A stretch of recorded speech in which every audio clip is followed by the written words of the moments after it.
Hi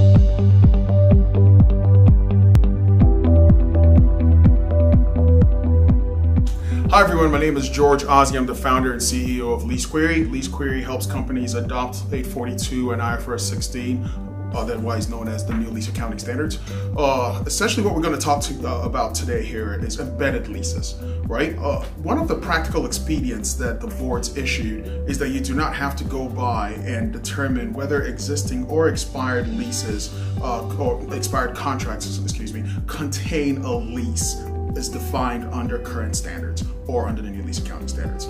However, understand that errors are not grandfathered. So what that means is that you should already have identified these contracts as potentially having embedded leases and be accounting for them according to GAAP without errors. So what that means now is you have to be sure that you have actually identified embedded leases and you're not accounting for them incorrectly under GAAP. The practical expedient does not grandfather errors.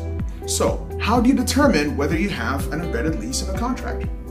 In order to have a lease, you need two things: identification, either implicit or explicit, and control of said asset has to transfer from the vendor, so to speak, or supplier to the lessee, right? So you need identification and you need control, right? So if you have those two things, then you could potentially have a lease. Now, how do you determine whether you have embedded leases in your contracts? How do you go about to search for them? Now, one of the things your auditors are going to be looking for is this concept of completeness. Is your portfolio, your lease portfolio, complete? Right? How are they going to do this? How can you do this test? Well, you should go through accounts payable, legal, procurement, supply chain, accounting. All these departments, your real estate department, your IT department, all these departments potentially could touch items or contracts that could have embedded leases. So other things that you should need to be thinking about: if you're a bank that leases ATM space, for instance, that could potentially have a lease, right? It just depends. It could have easements, which are also affected under the new lease accounting standards.